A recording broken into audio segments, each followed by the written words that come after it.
I remember when I was 11 years old and my grandfather died, and it was in June. So we went from the town we were living at to the reserve for the burial, for the wake and the funeral. And after the funeral, everybody was piling into the car to go back home. And I went to get in, and my father said, "You're not coming with us. You're going to spend the summer here with Grandma." And because he said, "Grandpa's died, and she's going to be alone, and it'd be a good idea if you stayed with her," because I was her godchild. So I said, okay.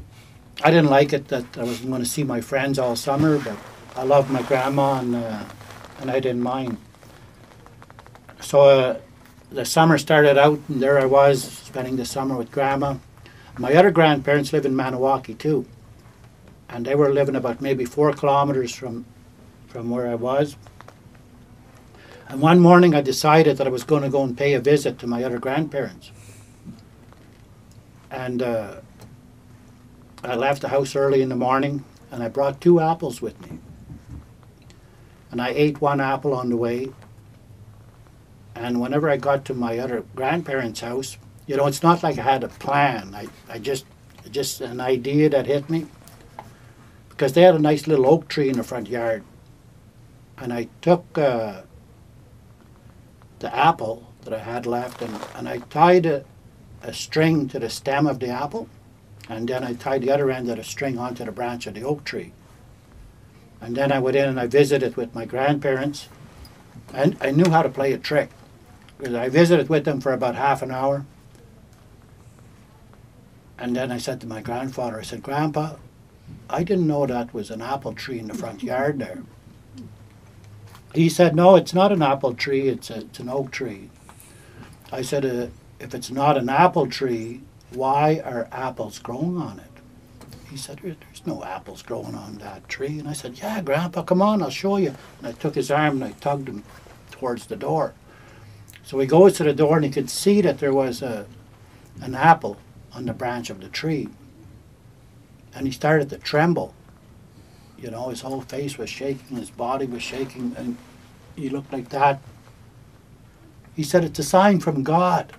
It's a sign from God." He kept repeating that over again. "It's a sign from God."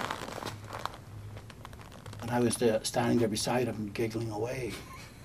And my grandmother came, and you couldn't fool her. She said, "He must have tied that there. He played a trick on you. Apples don't grow on oak trees." And then he looked at me, and I was there laughing, and he made a reach for my neck. But I was too fast for him, and I ran away. And somebody asked me last time I told that story, "Did you grab the apple on the way by?" I didn't stop to get the apple, I just kept on going.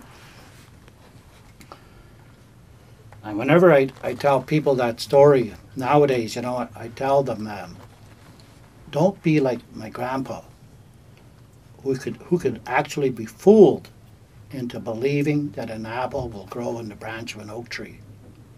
Be like my grandma.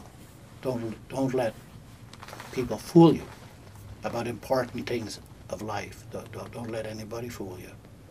And, don't be fooled.